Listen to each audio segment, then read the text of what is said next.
Welcome back to Solo Hoops. The NBA in-season tournament has been a huge success, at least in my opinion. I feel like in a lot of people's opinions, like these games are crazy and intense. I know a lot of the NBA players going into the tournament didn't really understand it. Some people were like, what even is this? They noticed the courts were a little different, but they didn't really understand what was happening. LeBron James just had the quickest 30-point game in Lakers franchise history, which is almost like crazy to even believe. Like I almost don't believe this stat because the Lakers have such a crazy franchise history. And you guys can also see right here, fewest minutes played in a 30+ point game in Lakers history. The fewest, so aka the quickest 30-point game, LeBron James, 22.5 minutes. Second is Nick Young somehow. I'm not really sure. Like Nick Young was holding the record for the quickest 30-point game in Lakers history, which is just insane. Lakers won their game against the Pelicans by 44. Like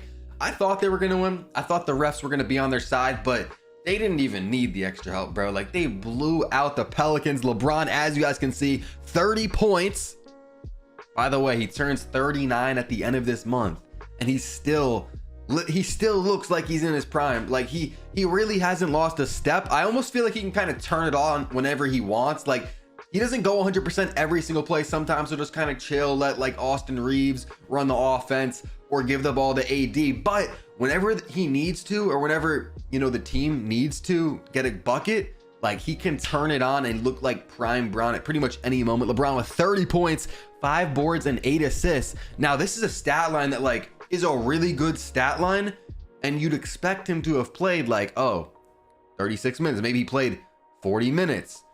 No, 22 minutes. LeBron played 22 minutes and he's still putting up numbers like this, and he's turning 39 at the end of this month. Like we have never seen an NBA player do this. So LeBron, he's just adding to the GOAT case, or the case for him being the GOAT. I think he's the GOAT, but you know, we're not going to get into that debate, but he's just adding on to his case. People were starting to count out LeBron back in like 2018, 2019. He's still going. It's 2023, about to be 2024. You guys can see his season stats. He's averaging about 25. I'm not sure if the last game factored in to these numbers. I don't think it did. So he's averaging probably over 25 points per game now, 7.6 boards and 6.6 assists. And this is after Darvin Ham came out and said that LeBron is going to be playing on a minutes restriction this year, or he's going to be playing less minutes than normal, which I don't know if that's even fully true, because I expect him to play a lot less minutes. I kind of want to see how many minutes he's playing. Okay, so we can see his minutes by year all the way going back to 2003, and you can see he started off playing a bunch of like 40 minutes, 42 minutes, stuff like that. And last year he played 35.5. Now he's only playing 33. So this is the lowest minutes per game of LeBron's career, and he's honestly proving me wrong a little bit. I thought he'd average more like 23. He's averaging 25, basically 8 and 7, bro. Like 25, 8 and 7 in 33 minutes at age basically 39 is insane. Now this is who today's video should really be about. My guy Tyrese Haliburton, 27 points, 7 boards, 15 assists and 0 turnovers. That's the big thing about Haliburton, is how efficient he is when he shoots the ball, but also his assist to turnover ratio is insane. It's actually like unheard of. And the Pacers I'm pretty sure it was an upset. I think they were the underdog going into this game. I think most people thought the Bucks would win, not like huge underdogs, but the Pacers did come out and upset the Bucks. Tyrese Haliburton, when he hit the big shot at the end of the game, if you guys are watching, looked at his wrist, said he knows what time it is or whatever. Basically was mocking Dame time. But Pacers, they're going to be taking on the Lakers in the NBA in-season tournament finals. Let me know in the comments, who do y'all have winning? And if you guys are watching this video, I actually want to know who's been tuning into the videos, who's been enjoying them, who's been supporting. Comment down below loyal. Just comment loyal, and that'll show me that you've been watching, you've been locked in and just tuning into the videos. Now, I watch the NBA every day. I have NBA League Pass. I watch like 4 different games at once. I see a lot of things that I feel like a lot of NBA casuals don't see, and that's going to be one of the points of this channel, is to kind of expose more casual fans to these lesser known players, or just, you know what I'm saying, just talk about the game. And Tyrese Haliburton, I feel like most people, even the casuals, have probably heard about him by now, or just seen how crazy he's been going, especially in like the last week, because Twitter, Instagram, probably even like ESPN SportsCenter. They've been just showing him so much, but this dude is averaging 27 points on the year. Now, if you know Haliburton, you know he's efficient. You know he's a passer. He's a pass first guy. You know what I'm saying? That's what makes him so special, is his passing vision. He's averaging 27 points per game this year. Like, he's a guy that even me coming into the year, I mean, I'm not saying I'm like an expert, but I didn't see this coming, and I don't really think anyone saw this coming. I thought he'd score more like 22, 23, but 27, like, bro, upper 20s in the points is crazy. And he is, well, obviously 4 boards, but 12 assists per game. Bro, that's like John Stockton. Like, that's like Chris Paul, like prime Chris Paul numbers, bro. And he doesn't really turn the ball over. I'm pretty sure he has like 1.9 turnovers per game. Like, Haliburton is special, and this is just the beginning, bro. He's 23. His birthday is right here. Yeah, y'all can see that. February 29th. Wait a second. Is he born on a leap year? Wait, is Haliburton actually only 5? Let me find out. Wait, is Haliburton only 5 years old? I'm pretty sure he's only 5 years old, but that's beside the point. That's actually funny though. But Haliburton's 23 years old. He's only 3 to 4 months older than me. And like, I mean, that really has nothing to do with him, but he has a lot of future in front of him. He has a lot of potential, and just, I feel like the sky's the limit. Is he a top 5 player in the NBA? Is Tyrese Haliburton a top 5 player in the NBA? That's a debate that I've been having with some of my friends, and there's 4 players that come to mind right away that I think are better than him. One of them being Nikola Jokic, second one being Giannis, third Joel Embiid. This is in no particular order, and fourth Luka. I think those players are all better than him.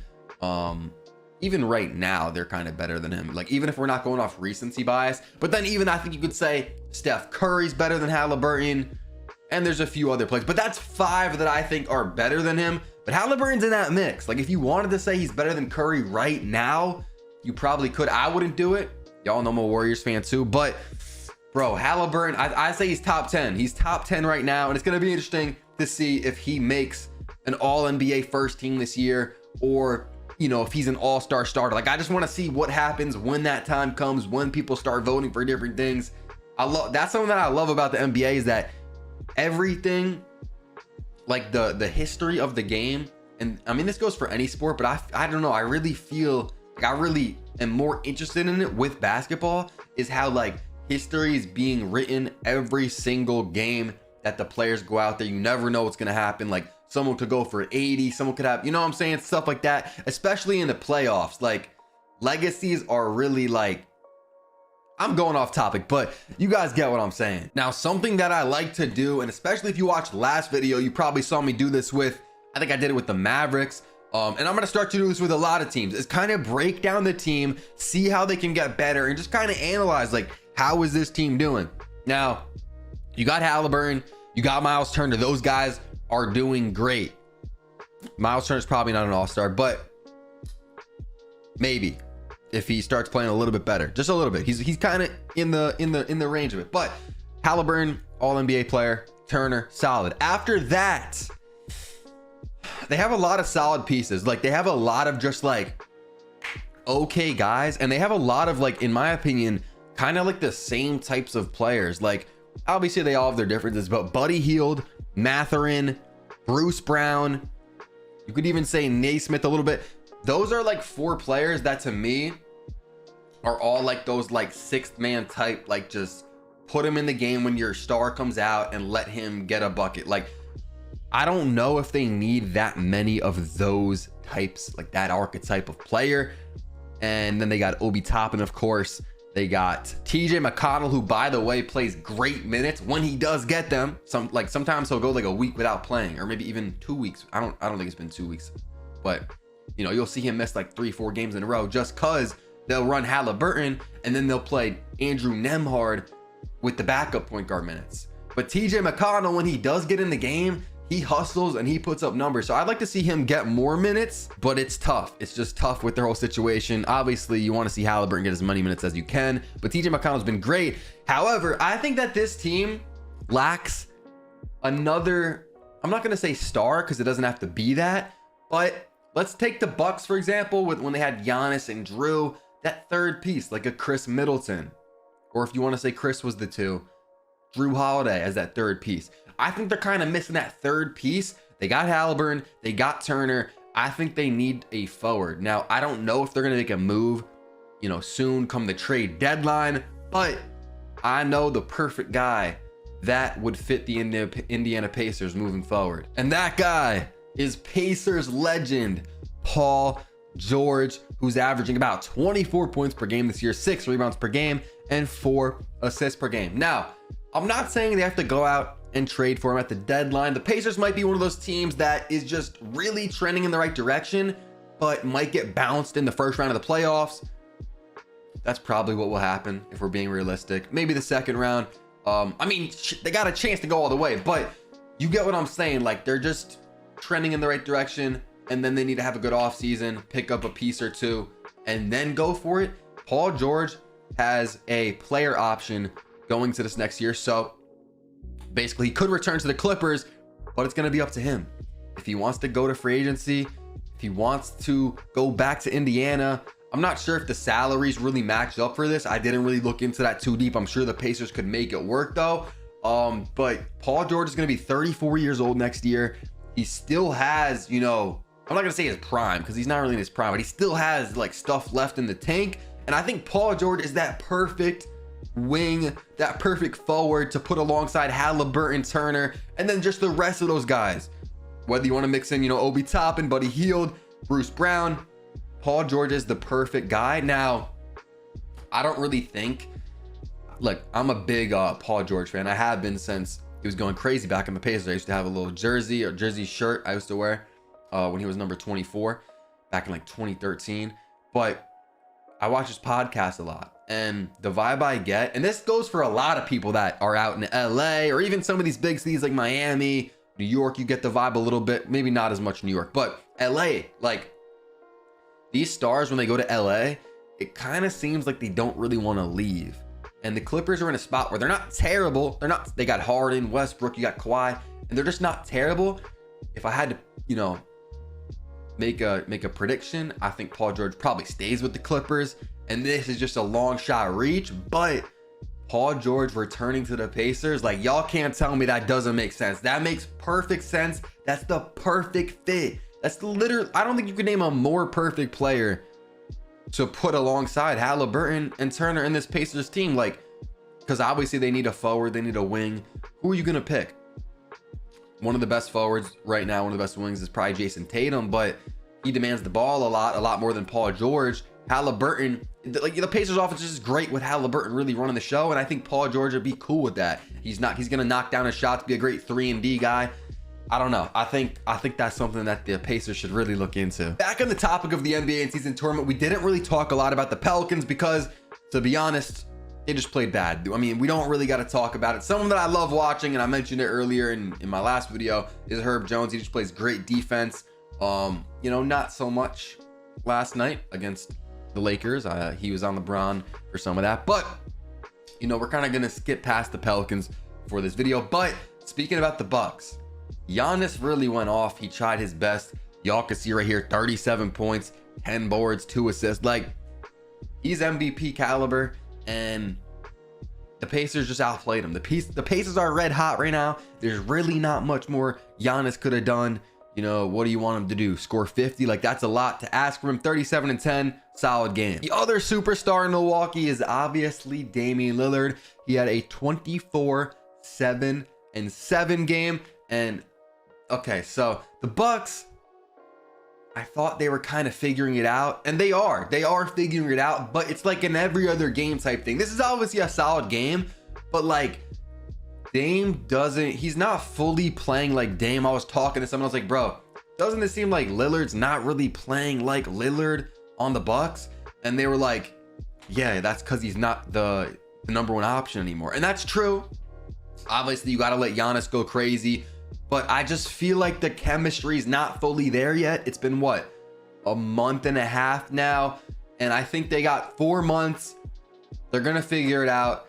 we see flashes of it. Like, it'll be a random game where Dame goes for 30, Giannis goes for 35, but I don't know. And Lillard had 24, but he had like a little stretch where he had like 3 threes, or he got a quick, he got him in like a quick stretch. The rest of the game, he was kind of just chilling. I want to see Lillard get more aggressive. I don't know about y'all, if y'all watch the Bucks a lot, but I think Lillard could be more aggressive, bro. And as crazy as it sounds, the guy that I wanted to talk about the most, and this is really the reason that I'm even bringing up the Bucks team in the first place, is Brook Lopez. Brook Lopez. I mean, I kind of knew it, but after watching the in-season tournament and him play a lot in, these important games, it really, really hit me. He is one of the most underrated players in the game, and that also has to do with the fact of how he fits into this Bucks team. I think he fits perfectly with this Bucks team alongside Giannis. Those two in the paint, or the 4 and the 5 is what they're running. And Brook Lopez's ability to stretch the floor is huge for this team. Like, he's a really good shooter. I think if we look right here, he's shooting 36% from 3, which is about 1% above his career average, which is actually pretty good for a big man. I mean, I think he can shoot a little bit better, but that's pretty good for a big man. And he's also like depoy caliber. Where is it? He averages almost 3 blocks per game.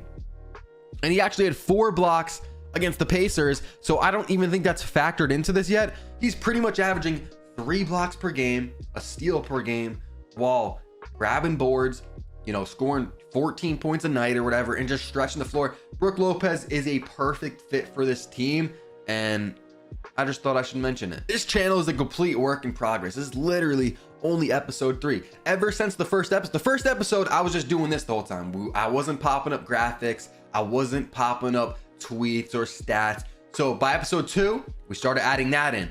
We also added instrumentals, as you guys can hear right now. But let me know if you guys have any advice, like, yo, I think you should do this, or I think you should stop doing this as much, maybe do this, or if you did this would make the video better. I'm looking through the comment section. You know what I'm saying? We're a small channel right now. We got what? I think 180 subs, maybe 200 subs when I'm recording this. Everything's a work in progress. We're going to be grinding daily. I hope you guys enjoyed. Sub up if you guys haven't, and I'll see y'all in the next one.